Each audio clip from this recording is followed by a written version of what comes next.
गुरुकुल का समय, कृष्ण सुदामा पढ़ते गुरुकुल में ही। माता रोज कुछ न कुछ खाने के लिए दे देती। एक दिन क्या हुआ, एक दिन कृष्ण और सुदामा लकड़ियां लेने जा रहे थे। दोनों घर के बाहर थे। माता ने एक पोटली चने की बांधी और बांध करके रखी, मैं कृष्ण को दूंगी, क्योंकि गुरु माता का ज्यादा प्रेम कृष्ण से था। ध्यान से सुनो। चने की पोटली रखी, जैसे ही पोटली बांध करके रखी, उसी समय दुर्वासा ऋषि भिक्षा मांगने के लिए आए। मां, अरे सुनो मैया, भिक्षा दो, भिक्षा दे। माता ने देखा इन चनों के अलावा तो घर में कुछ भी नहीं है। क्या किया, वो चने छुपा दिए। अब बाहर आई, बाहर आकर के दुर्वासा ऋषि से कहा, ऋषि आज कुछ नहीं है, कल आना, कल मिलेगी भिक्षा, जाओ। दुर्वासा ऋषि उठे, बाहर आए। एक पीपल के वृक्ष के नीचे दुर्वासा ऋषि बैठे। ध्यान से सुनो, ध्यान लगा करके देखा गुरु माता के घर में क्या था। तो क्या पाया, चने की पोटली थी, लेकिन कृष्ण के प्रेम के वश उसने मुझे चना दिए नहीं। तो दुर्वासा ऋषि ने शाप लिया। और संयोग से क्या हुआ, उसी पीपल के वृक्ष के पीछे सुदामा बैठे बैठे योग क्रीड़ा कर रहे थे, ध्यान में थे। और दुर्वासा ने शाप दिया, वो जो चने माता की कुटिया में पड़े हैं, उन चनों को जो कोई खाएगा वो गरीब हो जाएगा, वो दरिद्र हो जाएगा, उसके पास लक्ष्मी नहीं टिकेगी, ऐसा मैं शाप दिया। दुर्वासा ऋषि उठे, चले गए। ना तो शाप माता ने सुना, शाप सुना एक आदमी ने। किसने? सुदामा ने। सुदामा गए, आज कुटिया में माता ने वही चने निकाल कर सुदामा के हाथ दिए, ले कृष्ण दोनों मिलकर के खाना। सुदामा ने सोचा, अगर मैं ये चना कृष्ण को दूंगा तो कृष्ण गरीब हो जाएगा। इसलिए वो सुदामा उन चनों को लेकर चला। मन में विचार आया, इन चनों को जमीन में गाड़ दूं, खाऊंगा नहीं। लेकिन विचार उठा, अंकुरित होंगे, वृक्ष लगेगा, इस पर जो चने आएंगे उनको कोई ना कोई खाएगा, वो गरीब हो जाएगा। ब्राह्मण का स्वभाव है परोपकार करना। उस ब्राह्मण ने सोचा, दुनिया का अहित ना हो जाए, दुनिया में बहुत लोग गरीब ना हो जाए, एक मैं गरीब हो जाऊंगा तो क्या हुआ, मेरा कृष्ण तो कम से कम अमीर रहेगा। आज सुदामा ने वो चने लिए और वो चने अकेले ही खा लिए। वो लालची नहीं था महाराज, वो लोभी नहीं था। अरे वो लोभी नहीं है, वो प्रशांत आत्मा जितेंद्रिय। क्या कहा? वो प्रशांत है, वो जितेंद्रिय है, वो लोभी नहीं है। ये तो टैग लगा दिया इन फिल्मों वालों ने, ना सीरियल वालों ने, कुछ जो बुद्धिहीन जो कथावाचक थे, उन्होंने कह दिया वो मांगने वाला था, वो लोभी था, वो लालची था, वो अकेले चने खा गया था। गलत बात। अध्ययन करिए, अध्ययन करिए शास्त्रों का, शास्त्र आपको सत्य बताएगा। शास्त्र कहता है उस सुदामा ने वो चने इसलिए खाए, कृष्ण गरीब ना हो जाए, कृष्ण गरीब ना हो जाए, इसलिए वो सुदामा उन चनों को खाया। और फिर क्या हुआ, फिर गुरुकुल के बाद अपने अपने घर दोनों गए। एक गरीब हो गया और एक द्वारिका का राजा बन गया। प्रेम से कहिए राधे राधे। हाँ, हुआ ना ऐसा। फिर बोले एक दिन सुदामा गया द्वारिका और भगवान ने उसको सब कुछ दे दिया। बंधुओं, मैं इतना कहूं, सुदामा मांगने वाला नहीं, मन से निकाल दो। कोई कथावाचक सुनाए बिना कि वो मांगने वाला था, वो रोता था, वो दरिद्र था। जरा विचार करिए, जिस सुदामा के पास कृष्ण नाम का धन है, जिस सुदामा के पास भगवान नाम का धन है, वो संसार के धन के लिए रोएगा क्या? बोलो तो। एक बात और बोलूं, सुदामा जब कृष्ण से मिलने गया तो बुढ़ापे में गया। कब गया? जवानी में क्यों नहीं गया बोलो? क्योंकि उसने जवानी में अपनी पत्नी को भी नहीं बताया कृष्ण मेरा मित्र है। अगर पत्नी को बताता तो पत्नी सबसे पहले मांगने के लिए भेजती, जा कृष्ण से कुछ मांग करके आ। भेजती कि नहीं भेजती? हमारी मित्रता किसी एमएलए, किसी मंत्री, किसी मुख्यमंत्री से हो जाए ना तो हम लोग दुनिया में ढिंडोरा पिटवाते हैं। हाँ, एमएलए से हमारी जान पहचान है, अरे मुख्यमंत्री तो हमारे घर रोज आते जाते हैं। जरा विचार करिए, उस सुदामा की मित्रता जगतपति से है। हाँ? राजाधिराज जिसको कहा जाता है, उससे उसकी मित्रता है। लेकिन उसने अपनी पत्नी को भी नहीं बताया कभी कृष्ण मेरा मित्र है। बोलो, बताया? नहीं बताया। जब बुढ़ापा आया तो एक दिन सुदामा ने कहा, कही सुदामा एक दिन कृष्ण हमारे मित्र। सुशीला, कृष्ण मेरा मित्र है। सुशीला की आंखें सजल हो गई। सुशीला रोई जी भर के। बोले हस्त क्यों नहीं बताया? बोले तू मांगने भेजेगी इसलिए नहीं बताया। सुशीला ने दो बातें सुदामा से कही, और मैं कहता हूं ऐसी बातें जो पत्नी करती है वही श्रेष्ठ पत्नी है, उसी को धर्म पत्नी कहा जाता है। सुशीला ने कहा आज तक कुछ मांगा आपसे? मैं चाहती तो मांगने गांव में भेज सकती थी, भेजा कभी नहीं भेजा। मैं चाहती मांगने के लिए, मैं आपको कमाने के लिए विदेश भेज सकती थी, नहीं भेजा। आपने कैसे सोच लिया मैं कृष्ण से मांगने के लिए आपको द्वारिका भेजूंगी? नहीं नहीं नहीं नहीं, मैं श्रेष्ठ पत्नी हूं, मैं मांगने के लिए नहीं, आज आपको भेजूंगी, कृष्ण का दर्शन करने जाओ।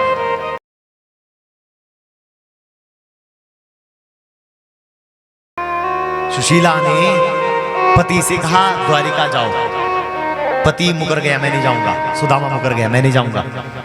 क्यों नहीं जाऊंगा? कृष्ण सोचेगा मांगने चला आया, मैं नहीं जाऊंगा। तो सुशीला ने कसम दे दी सुदामा को। ध्यान से सुनो, क्या कसम दी? बोले मैंने जिंदगी में आज तक तुमसे कुछ नहीं मांगा, मांगा हो तो बताओ, लेकिन आज मांग रही हूं। दोगे कि नहीं दोगे? बोलो। इसको पत्नी कहते हैं भैया। हाँ, मैंने जीवन में आपसे कुछ नहीं मांगा, जीवन में पहली बार मांग रही हूं, आपको देना पड़ेगा। नहीं दोगे तो मैं समझ जाऊंगी आपने जीवन में मुझे कुछ नहीं दिया। क्या मांगती हो? बोले द्वारिका जाओ।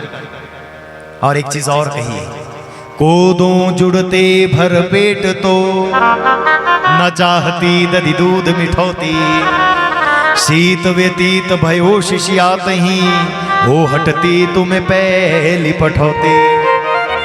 या घर ते कबहू न गयो पियो, टूटो तो वो और फूटी कठौती। सुशीला ने दो बातों में ही सुदामा को मजबूर कर दिया द्वारिका जाने के लिए। वो दो बातें क्या थी? पतिदेव, कोदे की रोटी भरपेट मिलती ना तो मैं तुमसे दूध और मिठाई मांगती, लेकिन यहाँ तो कोदे की रोटी नहीं मिली, दूध मिठाई तो दूर की बात। ध्यान से सुनो। हाँ, कोदों जुड़ते भरपेट तो, कोदा तो जानते हैं ना? जानते हैं? कोदे की रोटी होती थी पुराने जमाने में। हाँ, क्या बोलते हैं? पता नहीं। कोदों जुड़ते भरपेट तो न चाहती दधी दूध मिठौती। बाजरे की रोटी, कोदे की रोटी भरपेट मिल जाती तो मैं तुमसे कहती मिठाई लेकर के आओ। यहाँ तो कोदे की रोटी नहीं मिली, बाजरे की रोटी नहीं मिली, दूध मिठाई तो दूर की बात थी। शीत व्यतीत भयो शिष्यात ही, शीत का जो समय था, मेरे पास बदलने के लिए कपड़ा नहीं था। एक साड़ी थी, वही शीत में भी वही चली, गर्मी में भी वही चली, और सभी मौसमों में एक ही कपड़ा मेरे पास था। बोलो मैंने कपड़ा मांगा कभी? नहीं मांगा। या घर ते कबहू न गयो पियो, तू तो तबो और फूटी कठौती। मेरे घर में दो ही बर्तन थे भैया, दो बर्तन। क्या? एक टूटा हुआ तवा, फूटी हुई कढ़ाई थी। बोलो मैंने तीसरा बर्तन तुमसे मांगा कभी? नहीं मांगा। सुदामा ने कहा नहीं मांगा। नहीं मांगा तो आज मांग रही हूं। क्या? द्वारिका जाओ। मैं पूरे जीवन की तपस्या का फल सुदामा आज मांगती हूं। मुझे पूरे जीवन की तपस्या का फल आज चाहिए। जो मैंने तुम्हारे लिए त्याग किया, जो मैंने तुम्हारे लिए तपस्या की, जो मैंने आज तक तुमसे कुछ नहीं मांगा, उसके बदले में आज मांगती हूं। क्या? द्वारिका जाओ। सुदामा ने कहा द्वारिका जाहज आठों याम यही जग तेरे। तो कहती है द्वारिका जाओ, द्वारिका जाओ, द्वारिका जाओ। चार सुपारी तो देख विचारी के, भेंट को चारे न चावल तेरे। हाँ, उस द्वारिकाधीश के दरवाजे पर हजारों लोग भेंट लेकर के खड़े रहते हैं। तेरे घर चार सुपारी के दाने नहीं है, और चार चावल तो ला करके देख। क्या लेकर के जाऊंगा? खाली आ जाऊंगा क्या? रिक्त पाणिर न गच्छेद राजा नाम दैवतम गुरु। चार जगहों पर खाली हाथ नहीं जाया जाता। राजा, देवता, गुरु, भगवान के यहाँ खाली हाथ नहीं जाया जाता। राजा नाम दैवतम। और तू कहती है कृष्ण तो राजा भी है, देवता भी है, गुरु भी है, भगवान भी है, उसके घर खाली हाथ? नहीं नहीं नहीं नहीं, कुछ ला करके दे। तब सुशीला चार घरों में गई।